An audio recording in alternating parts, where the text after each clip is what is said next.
The ideas expressed in City Club forums are those of the speakers and not of the City Club of Cleveland, IdeaStream Public Media, or their sponsors.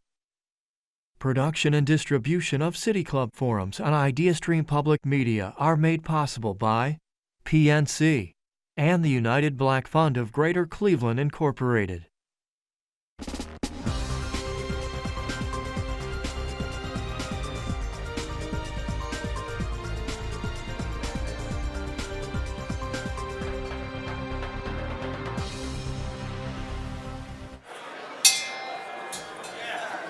Good afternoon, and welcome to the City Club of Cleveland, where we are devoted to creating conversations of consequence that help democracy thrive. It's Thursday, March 27th, and I'm Kristen Warzoka, President and CEO of the Greater Cleveland Food Bank. I'm honored to introduce today's forum, featuring Citizens Financial Group Chairman and CEO, Bruce Van Saun. As the national business and economic landscape rapidly shifts, Bruce has spent the last month crisscrossing the country to meet with dozens of public and private sector leaders to guide and to listen. With increasing economic and political uncertainty, many Americans are on edge. They're worried about what's ahead. Today, we will hear about how the right combination of leadership, innovation, and a strong culture can drive transformation and position organizations for the future, even during tumultuous times. New data and findings from local business owners and citizens' operations here in Cleveland have shed light on the state of business in the region. How can local businesses and communities lead with confidence amidst uncertainty and emerge stronger and more resilient? We all want to know. It's time to unpack what it means to capitalize on change and invest in the future of Cleveland's business economy. Citizens is a super regional bank with a significant presence in New England, the Mid-Atlantic, and the Midwest, serving approximately 6 million consumer and business customers. They are also a wonderful supporter of the Greater Cleveland Food Bank and many other important organizations. When Bruce told me this morning I could introduce him as Bruce from New Jersey, I thought that would shorten the time, but I'm not sure that it does him justice. Bruce Van Saun joined Citizens as Chairman and CEO in October 2013 after serving as Group Finance Director at the Royal Bank of Scotland. He led a successful initial public offering of Citizens in September of 2014, followed by a dramatic transformation of the bank over the last decade. He's currently a director of Moody's Corporation and a member of the Clearinghouse Supervisory Board. First, we will hear from Bruce before moving to a moderated conversation with Growth Ops President and CEO Michael Jeans. Growth Ops offers community development capital, services, and solutions to growing small businesses, primarily in underserved, low and moderate income communities in Ohio. Before launching Growth Ops, Michael worked with established and respected leaders in the financial services industry, including KPMG, McDonald Investments, and Morgan Stanley. Members and friends of the City Club of Cleveland, please join me in welcoming Bruce Van Saun and Michael Jeans.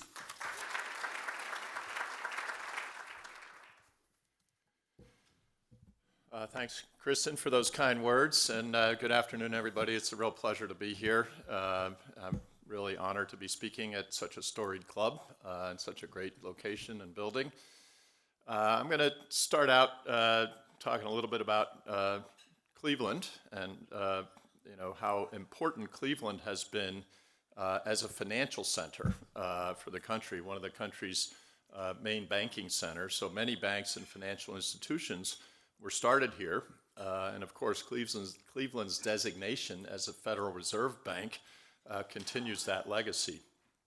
I'm looking forward to sitting down with Michael Jean, the President and CEO of Growth Opportunities Partners, which is a longtime Citizens partner. His firm celebrates their 10th anniversary this year, and we've been working you since inception. So we also marked our 10th anniversary since our initial public offering. So we understand the significance of milestones. Now, let me talk a little bit about us, citizens in Cleveland and in Ohio, but we've been an important player in this market for more than 2 decades. We entered the market in 2004 when we acquired Charter One. We rebranded Charter One as Citizens in 2015. And quite a bit has happened in the decade since then. We've become one of the largest banks in Ohio.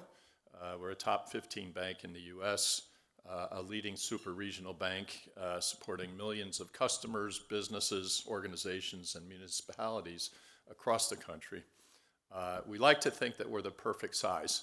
We're big enough to matter, but we're small enough to care. And following the Charter One acquisition, Cleveland became a key regional base for Citizens operations in the Midwest. This reflects our view of Cleveland as an important center for banking and commerce, even as the city faced broader economic challenges. Citizens believed then, as we do now, in the resilience and growth potential of the city and of the region. In 2017, Citizens acquired Cleveland-based Western Reserve Partners, an M&A advisory firm, which further integrated ourselves into the city's financial ecosystem. The acquisition highlighted Cleveland's role as a center for corporate finance and advisory services, as well as its growing customer base of small and mid-sized businesses. Recently, Citizens expanded our wealth management services in Ohio, including Cleveland. This move serves high net worth individuals and small businesses, aligning with Cleveland's efforts to attract investment and grow its economy. Through these initiatives and expansion, we've helped reinforce the city's position as a regional banking hub and its role in the evolving economic landscape. We also have a deep and long-time involvement with the Cleveland community. Strengthening the places where we work, live, and play is central to the Citizens credo. Our commitment to affordable housing, small business growth, workforce development, and financial empowerment continues to create real change in our local communities. Across our footprint, Citizens has committed $10 million over the next 2 years to support workforce development, including to organizations here in Ohio that are training workers to meet the evolving needs of the economy.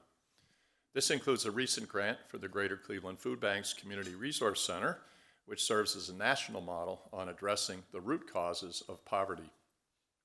My team and I had the opportunity to visit and volunteer at the food bank this morning and to meet the staff who work every day to ensure community members have the skills to gain good jobs and to achieve financial stability. As critical as a regional bank's role is in the community, it goes well beyond that. Collectively, regional banks manage nearly $6 trillion in assets. We employ over 500,000 people, and we hold nearly a third of all outstanding loans. From our role helping customers prepare for and manage life events, to our collaboration with businesses, organizations, and municipalities, to our long history of investing in markets around the country, Citizens and the regional banks like ours are both the financial backbone and a growth catalyst for the regions that we serve. Now, as we look out into the current external environment, challenges abound. We're seeing both heightened economic and political uncertainty, along with significant changes in technology and business operating models. Changing customer demands, new forms of competition, major technological advances, and changing fiscal, trade, and monetary policy have created what is by far the most dynamic period that I've experienced in my long career as a banker. But while the pressure on traditional business models has been intense, organizations that can create the right combination of leadership, vision, culture, and innovation can successfully drive dramatic transformation and position themselves well for the future. Let me give you a roadmap as to how companies like Citizens can successfully navigate through these challenges and face the future with confidence. First, as we set out to transform Citizens when we separated from our parent Royal Bank of Scotland in 2014, we understood that leadership and culture are the essential drivers of long-term success. In fact, we like to say that leadership is the Uber lever for driving successful performance and lasting cultural change. Accordingly, we invested at the outset in developing and attracting strong leaders to help drive our growth strategy. So once that's in place, a strong board and management team needs to agree the aspiration for the business, its mission, its vision, and its values. This is the North Star by which to operate through all kinds of challenges. With a vision of becoming a top-performing bank distinguished by our customer-centric culture, we moved quickly to establish a strategy focused on 3 pillars: delivering exceptionally well for our customers, operating with strong financial and business discipline, and achieving excellence across all our dimensions.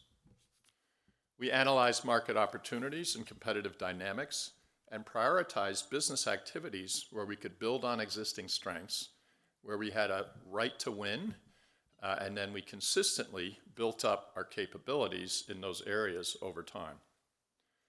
We understood that digital capabilities would be critical to future growth and serving customers,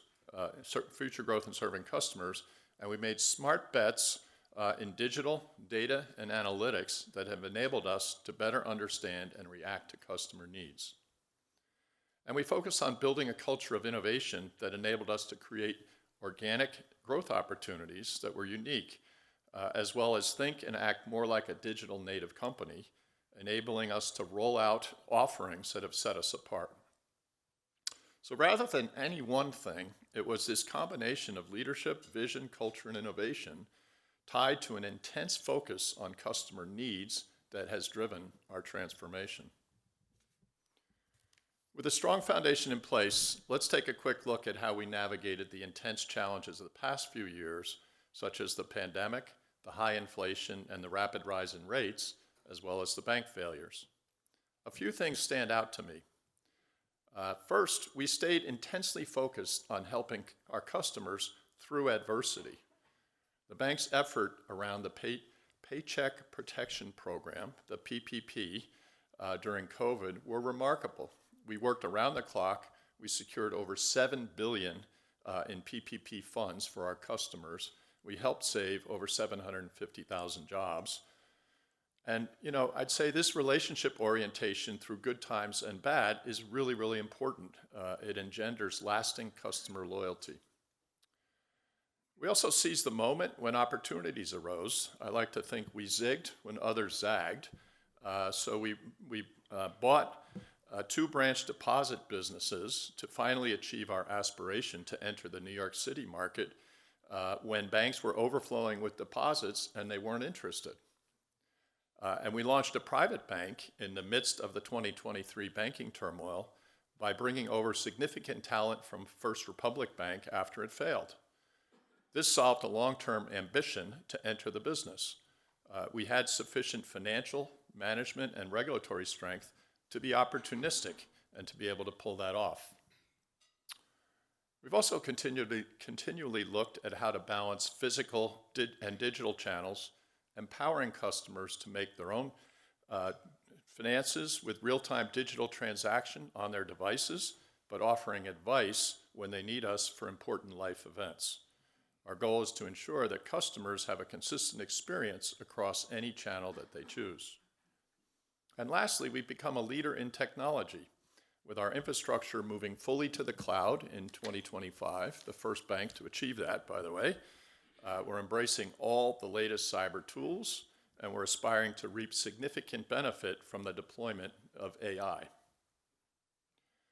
Now, as we look forward to 2025, we still anticipate a solid operating environment with activity improving in the second half.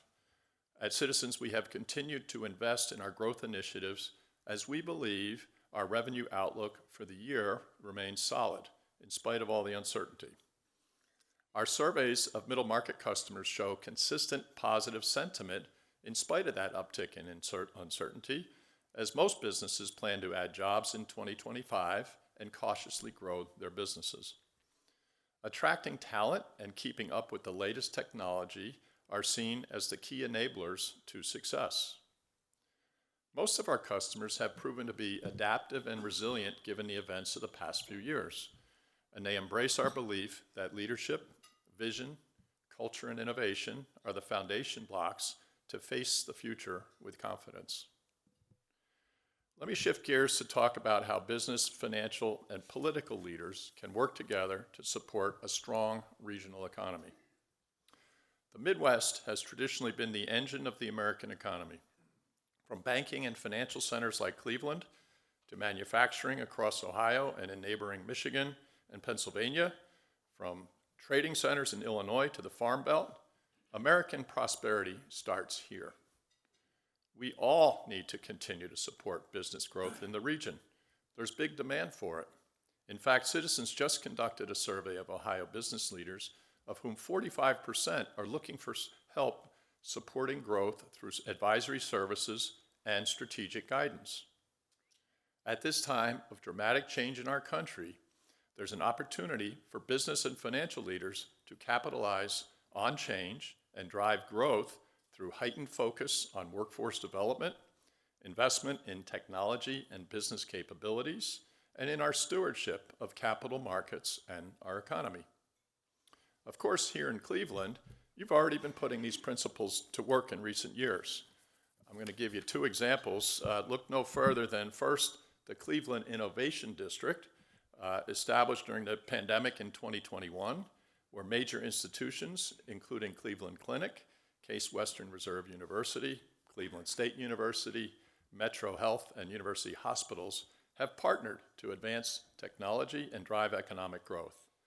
This public-private initiative has created more than 2,600 jobs, invested nearly $1.2 billion on research and innovation, commenced construction of 2 new research facilities, and awarded more than 7,300 degrees and certificates to support workforce development.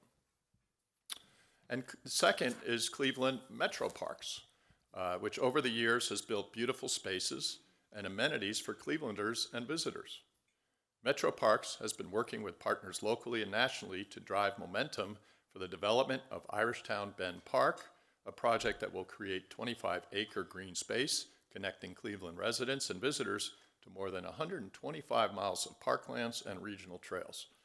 Access to green spaces is as much about the well-being of the population as the economic opportunity that it creates. These examples and others signify positive change and the ability to transform even during times of significant uncertainty. Let me close by saying that everyone here has a part to play in the future. I know you wouldn't be here if you weren't already on board with the mission. Thank you for the opportunity to address you this morning, and I look forward now to sitting down with Michael to chat and answer your questions.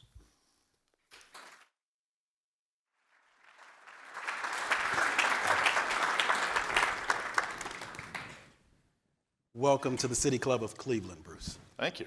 Big enough to matter. Small enough to care. That's worth carrying forward. We're going to jump right into the conversation. We only have a few moments with you today. I understand you've had a full morning so far. Yes. You started out with our friend Kristen at the food bank. Can you share with the audience what have been your observations and your experience so far in Cleveland? Yeah.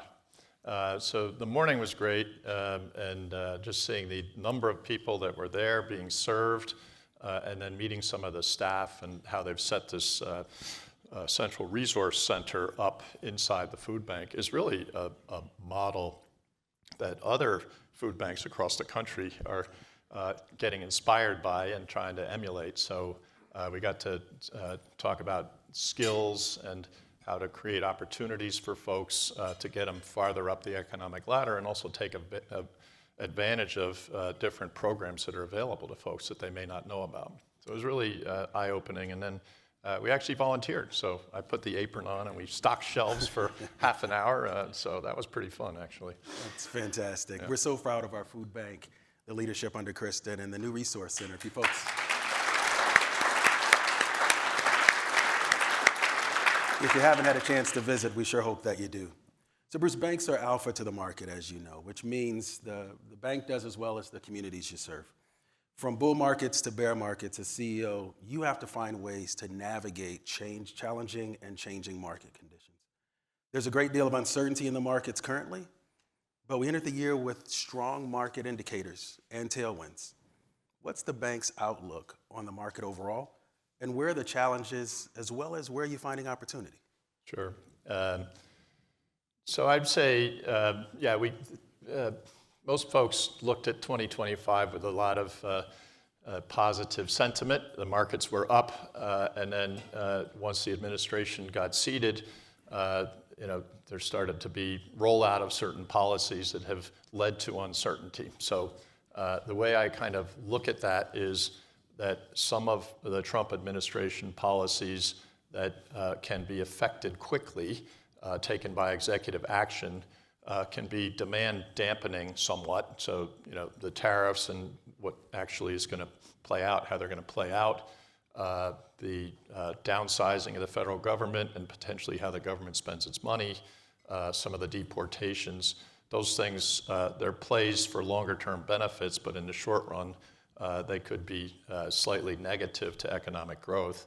The things that are in the administration's policies that are more positive, viewed very favorably, such as deregulation and regulatory reform, that takes time. So you have to put your agency heads in place, and then they have to be confirmed. And so that kind of is a second half at best, where there's starting to be impact from deregulation.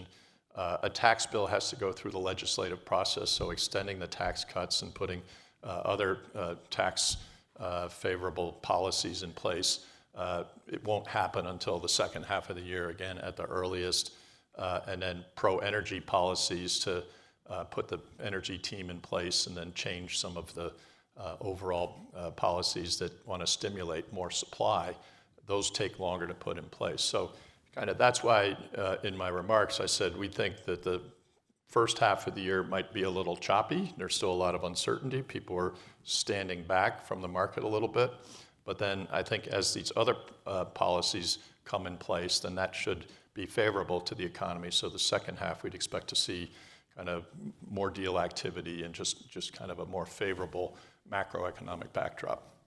So when I look at us, we haven't really changed our view that the year is still going to be solid and that we're likely to be on target for our revenues. So I think what every company has to think about and calibrate is, is anything changed in your revenue outlook, and therefore does that impact how you're investing and spending money? And so we have a lot of great growth initiatives that almost through any environment, building out our private bank and serving our commercial customers and small business customers, investing in the payment space. There's some really great things that we've teed up that we're going to continue to make those investments.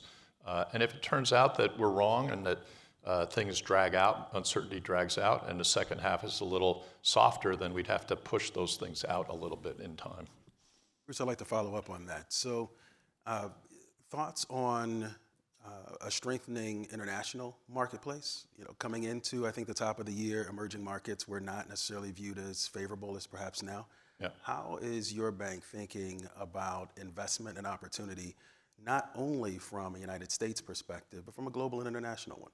Well, yeah, I think there could be what the administration is trying to do is create more investment here into the U.S. and more opening up manufacturing facilities and the like. So we'll see how that plays out, but that could, for regions like this, be quite positive in the long run. Absolutely. So we'll address the elephant in the room for pretty much any CEO anymore: diversity, equity, and inclusion.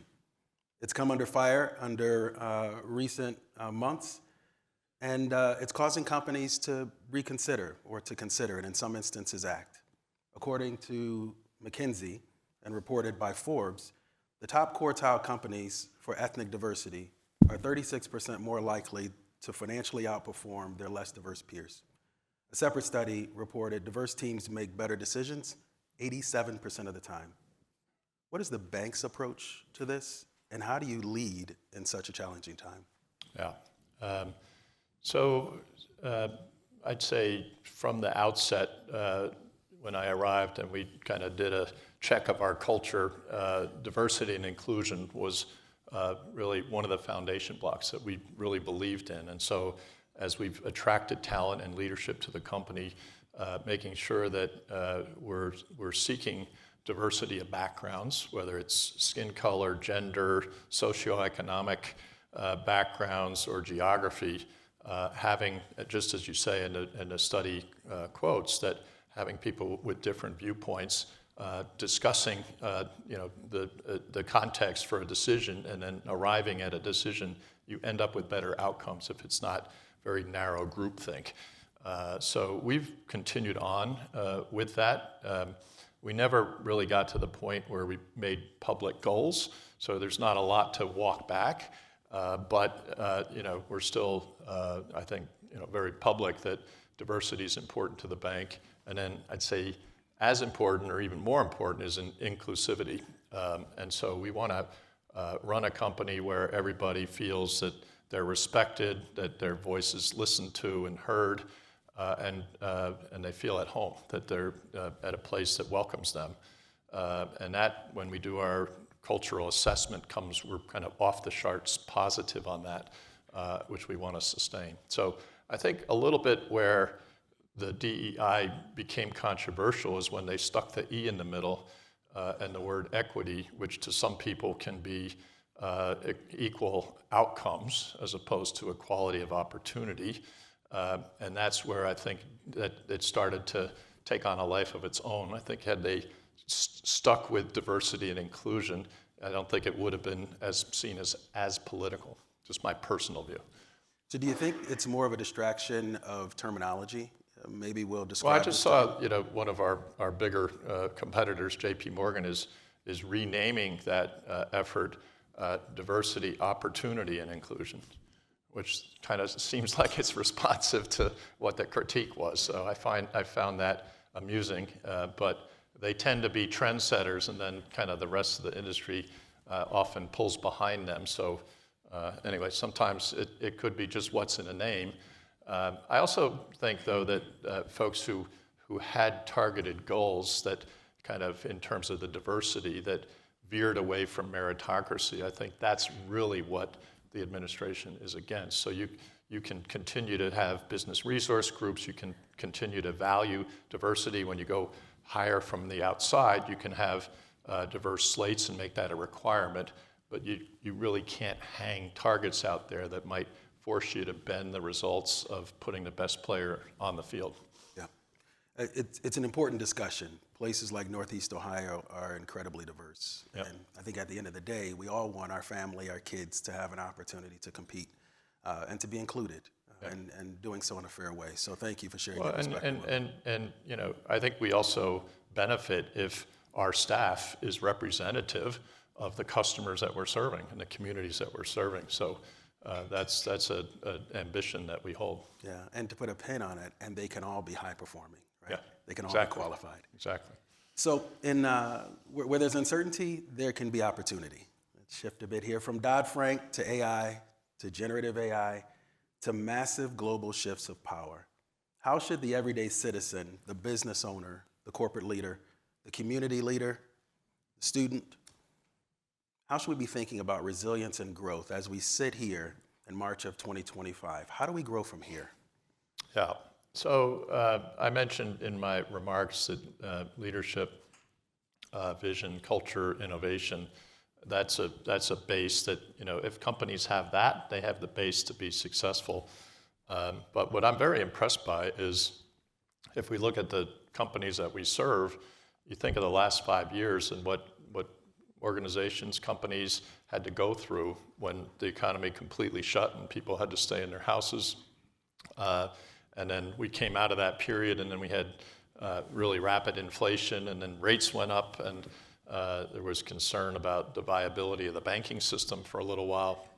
It's been tough, but I think most businesses kind of stood back from that and refocused on, like, what are my critical kind of swim lanes where I've got a strong business, I've got great customer relationships, and I can double down on serving those customers and find new ways to run the business to be more efficient or be more effective in how I'm serving those customers. So during that period, a lot of businesses moved digital, so they had to kind of change their business model. They had to embrace more self-service, which actually is a benefit. It lowers the cost, but it also improves the customer satisfaction.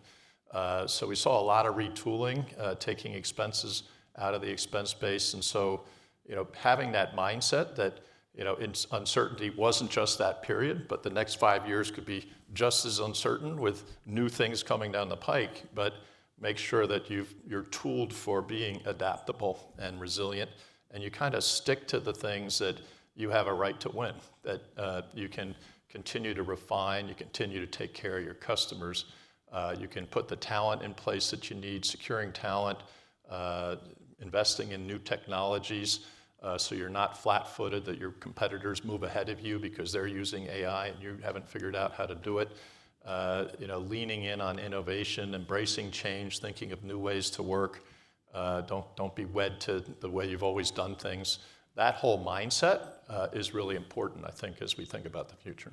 Absolutely. Just a quick note, ladies and gentlemen, we will be moving to Q&A here in just a moment or two.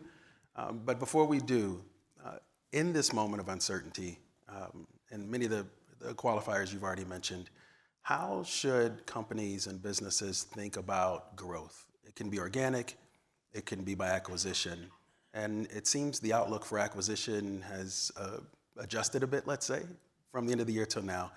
What's your outlook on growth in M&A? Yeah, so we have some of our M&A team here from Western Reserve Partners, but they're happy to help you if you have needs. Give a little plug for our team, and they're really good, by the way. But I would say, you've got to constantly be calibrating as to how you want to use your capital and your cash flow. And if you can invest in your business and have good growth, good payback periods, I think that's always the way to go, because when you do acquisitions, there's other things that come into play. Is it a cultural fit? Do you know everything that you should know about the business that you're acquiring? But oftentimes, investing organically, if there's a adjacency you want to go after, you want to vertically integrate your business, to try to do it organically can take an awfully long time. So I like to, when we've done acquisitions, is it aligned with our strategy? Do we think it'll be a cultural fit? Can we buy it at a good price? And that, if that's all yes, yes, yes, then you get further down the track faster by doing an acquisition. So anyway, as you think about your business, I'm sure you have your thoughts. You're constantly looking at peers or looking at opportunities, smaller competitors that you'd love to fold into your company, and you got to just always keep things on the stove and keep having conversations. But I think we're getting to an environment where you will see more deal flow, because we've been somewhat in a lull from M&A, going back to like the fourth quarter of 21 was the high water mark. The conditions were all great. Regulatory policy was good. The economy was good. Before coming out of COVID at that point, rates were lower.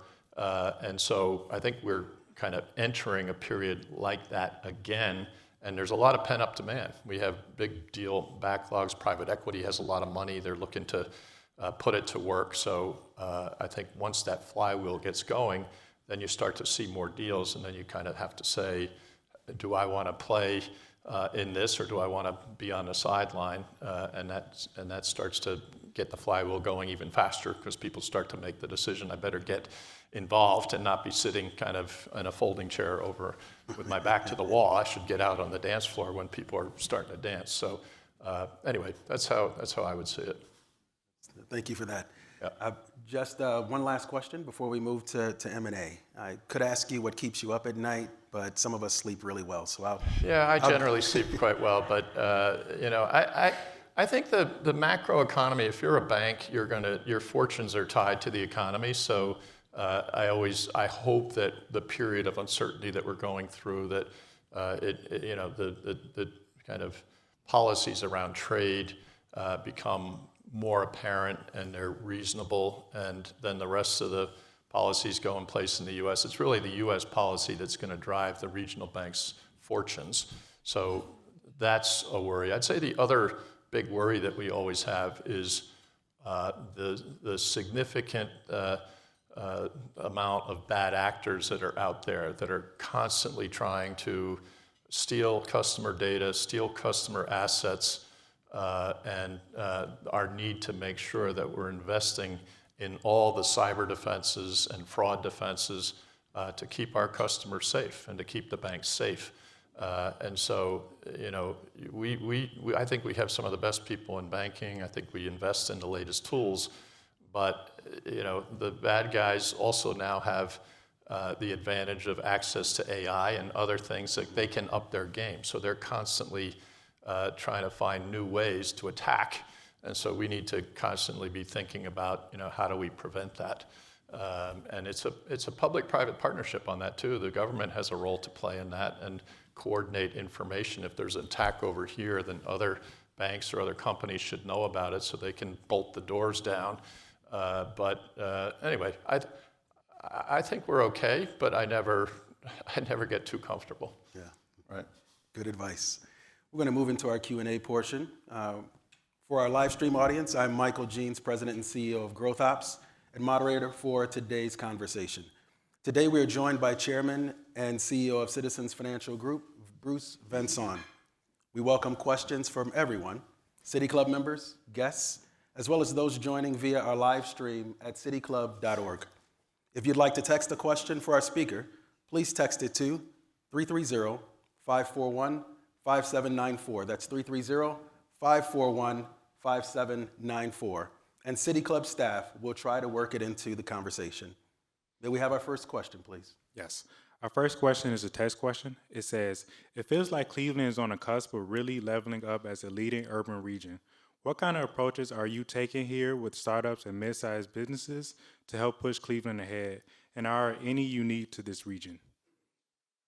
Yeah. Well, I would say that we're excited by the strength and resilience of many of the companies in this region. There's a big manufacturing base here, and there's some great technology innovation that we're seeing.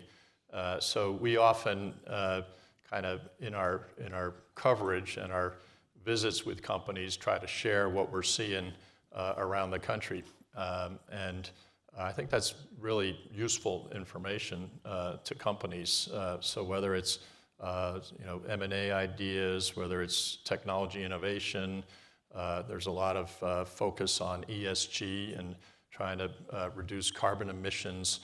We have a whole advisory unit that goes around talking to some of our companies about what we're seeing, best-in-class performance, and maybe some of the investments that companies might want to contemplate for that. So, I'd say our role in terms of strengthening that community is make sure that we're providing thoughtful advice so companies can be successful, and then make our balance sheet available because companies need capital to grow. So we've kept a strong balance sheet. We're here and open for business. We have great advisory people, and we have subsectors of things like I mentioned, like an ESG team that can be really helpful to some of the businesses in the region. Next question. A couple of years ago, Citizens Bank, which is very strong in a number of areas, didn't have much of a wealth management business. And in reading through all the material on the company, in a very short period and by very entrepreneurial means, the bank has become a major player in wealth management. Could you tell us how you did that and where you see it going? Sure. So we have, when you think about the kind of wealth pyramid, there's many, many people at the lower tiers of kind of the wealth spectrum, and then there's fewer people with much bigger assets at the higher end. And so you have to think about how to build out a kind of effort that can delineate and offer the right products to people at kind of different wealth levels. And so a big element we always had was our branch-based financial advisory network, which frankly was fairly limited in sophistication. A lot of times we sold yield products, which is what bank wealth teams focused on. So we had to change that, up tier the folks, and really sell asset allocation and offer financial plans to people. So we've done that. We've upsized it and recruited more people. We've got great leadership in place in that, and we're trying to deepen with our branch-based customers. We probably have full wealth wallet with maybe mid-single digits to high single digits of our branch-based customers. People still think of us as their bank and not necessarily their trusted advisor for all their needs. And so the opportunity for us is to keep deepening, and kind of best in class is probably 12 or 13%. So I think we have at least 50% upside to get better penetration of that customer base. The really big opportunity that many banks and other wealth advisory firms are after is going up the pyramid. And there you need some really specialized skills and a very sophisticated product offering. And we were kind of nowheresville on that back at the time of the IPO. About 5 years ago, we bought one of the top registered investment advisors that focuses on ultra-high net worth individuals. It's called Clarfeld Financial Advisors. It was based in Westchester County, New York.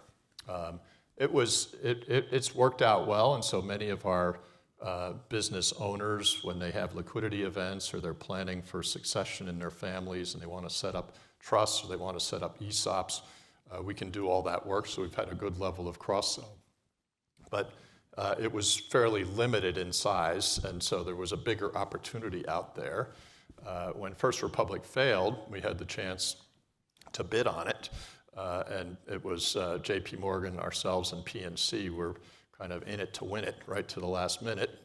No surprise, JP Morgan being so big, they ultimately won it. But what was interesting, the talent didn't feel that they fit into JP Morgan's gargantuan siloed business model.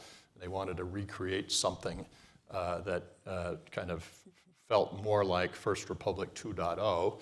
And they looked at us, and we had kind of green field. We had a desire to be in the business, and we don't work with silos. We're all about strong customer culture.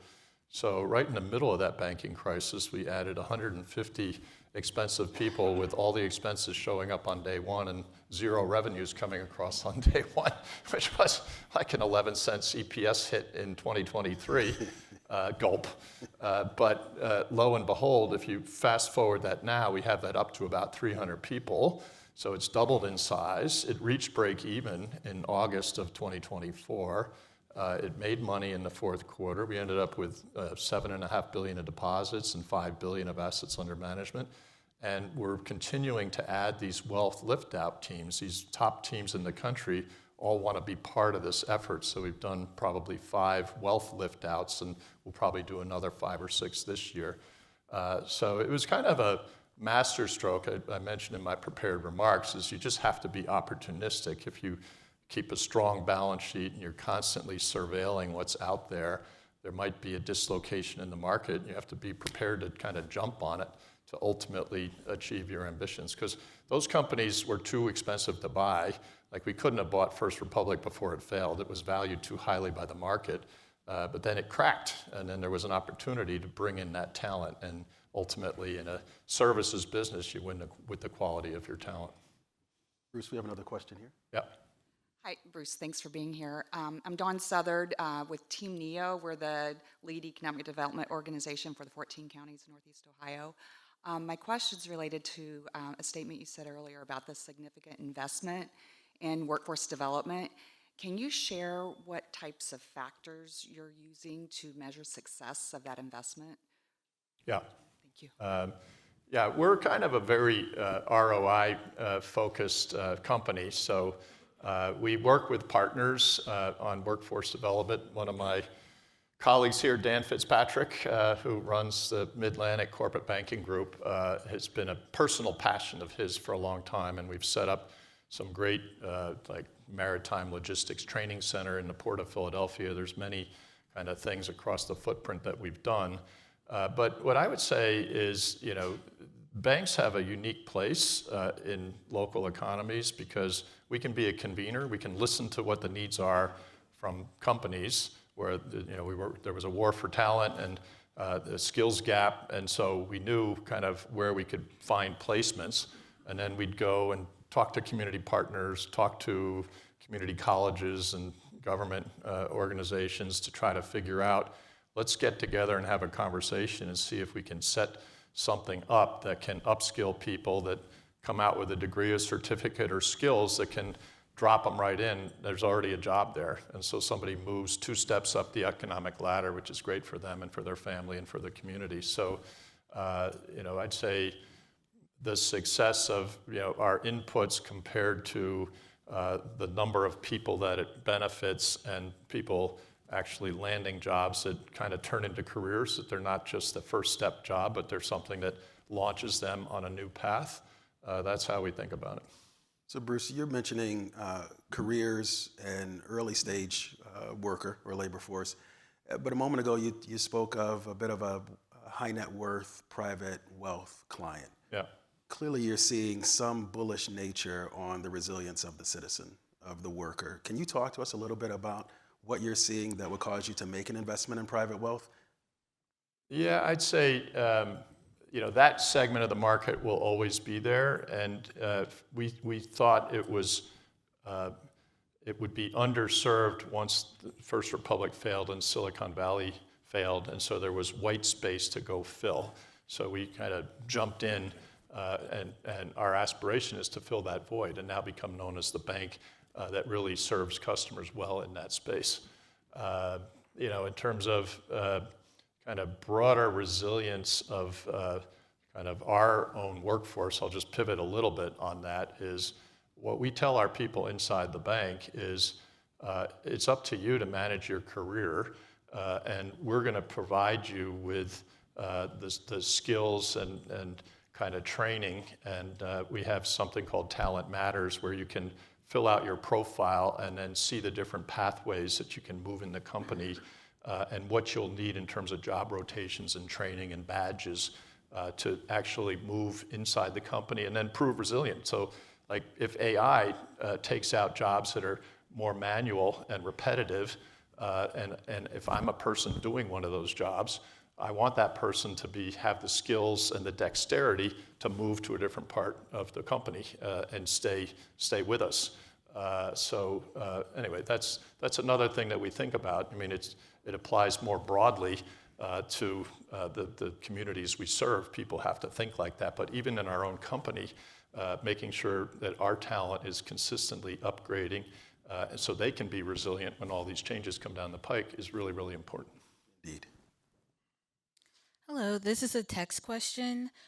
Given the growing role of regional banks serving middle market businesses, how does Citizens plan to differentiate itself in a competitive lending environment, especially in markets like Cleveland with strong private equity presence in both middle market and the growing emerging middle market space? Yeah, that's a great question. So, I would say if you look at Citizens, our kind of impact and presence in the middle market exceeds the size of our bank. So if we're maybe number 12 to 15, depending on how you count bank size, our middle market league tables, which is one measure of the syndicated loans that we arrange, we've been consistently number 6 or 7. And when you look at the sponsor middle market deals in terms of serving private equity, last year we were number 2. We were behind only JP Morgan. For most of the year we were ahead of them. I was hoping we would finish ahead of them. But anyway, so we have really great people. And I think the way we cover companies is very unique. We call it thought leadership, but we have a coverage banker like Dan who, before a meeting, a touch point with a customer, will work with all the product partners to say, let's go show up. We're totally invested, we're relationship oriented, invested in our customer success, but let's have a working capital idea how they can manage working capital better, or a capital structuring idea how they can enhance their capital structure. Let's come up with an M&A idea. Let's come up with a payments strategy to squeeze more out of their cash flow. So there's a risk management idea in terms of FX hedging. So we'll show up and our conversation will be, we really understand you, we listen to you, and we have great ideas. And What we find is that many companies don't do that effectively. The big guys can only do that at the very big size, and then kind of in the middle market, they'll drop their calling card. If you want a great execution, here's my number. And then banks that are our size, the regional space, even there, they often have silos. And so the right hand doesn't know what the left hand's doing, and they don't show up with a comprehensive view about how to help the client be successful. So I'd say that's the secret sauce for us, is that relationship orientation, high level of collaboration, working together, and being all in on making sure that if the customer wins, then we win. You have a room full of your colleagues in corporate community here. You also have a very rapt audience who could be leaders on nonprofit boards, who could be the voice for your citizenship. So as you think of your shareholders and you think about your investment in community, especially at a time when you spent the morning at a food bank that the federal government has just made major cuts to their funding, that is a safety net that gives opportunities to connect. You mentioned the Resource Center, to connect with other opportunities, other programs to help folks get a step up, to be helped up, to then go back and be citizens in this community. How do you speak to your colleagues? How do you speak to your shareholders on the importance of corporate citizenship and corporate leadership? Yeah, great question. So, the fundamentals to our culture had, even before I arrived, was about delivering for the 3 C's for our stakeholders. And so we want to excel in what we deliver for customers, but for colleagues, we want to be a great place where people can work and build their careers. And then on the community was the 3rd C, which was to positively impact the places where we live, work, and play. When I got here and we did the IPO, we volunteered about 50,000 hours, which people thought was a lot, and I benchmarked it, and it really wasn't that great. Today, fast forward today, we're volunteering 250,000 hours last year, more than any other regional bank. I take a lot of pride in that. We have over 1,000 people that are serving on nonprofit boards, so we really encourage our people that they get a lot out of volunteerism personally, and banking is a noble profession, that people should view their day job as an opportunity to help people thrive or companies prosper, communities succeed. But we also have the platform for volunteerism where if they have interests, they can align with some of the big umbrella things that we do. We have to see how this plays out. If the government is going to step back from funding some of the things that have really helped communities, is the private sector able to kind of step in and cover some of that void? So we'll kind of watch how it happens and evolve. But I think not only do we give time, but we give treasure too. And so I think there's an opportunity for companies to step in and fill some of that void as well, companies like ourselves. Thank you for being in Cleveland today. I've spent most of my career in the field of affordable housing. The primary funding mechanism, as you probably know, in affordable housing is the federal low-income housing tax credit, of which Citizens Bank is a prominent investor, and I thank you for that. However, as development costs continue to rise, tax credit equity is increasingly insufficient for many affordable housing developments. Do you see supplemental funding sources that might set Citizens Bank apart as a supporter of affordable housing? Thank you. Well, we've prioritized this as both a social good to be investing in affordable housing, and the low-income housing tax credit also financially is attractive to banks because what you get back on your tax line.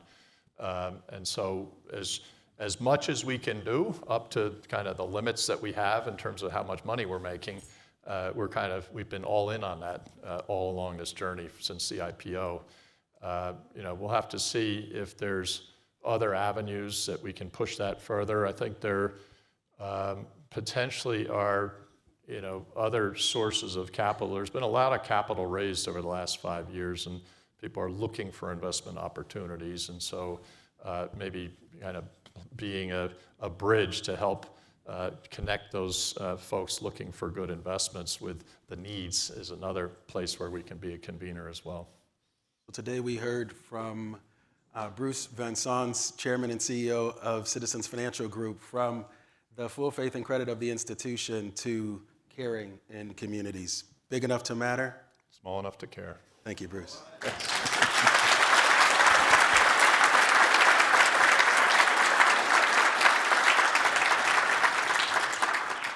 Very much to Bruce Van Saun and Michael Jeans for joining us at the City Club.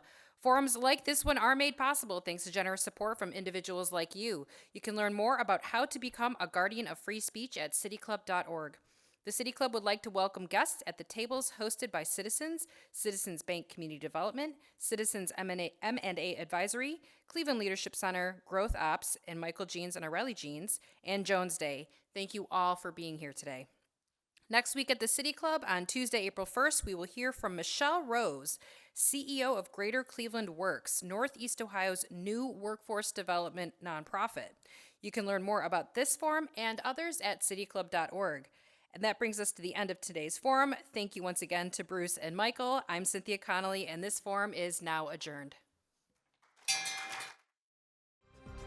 For information on upcoming speakers or for podcasts of the City Club, go to cityclub.org.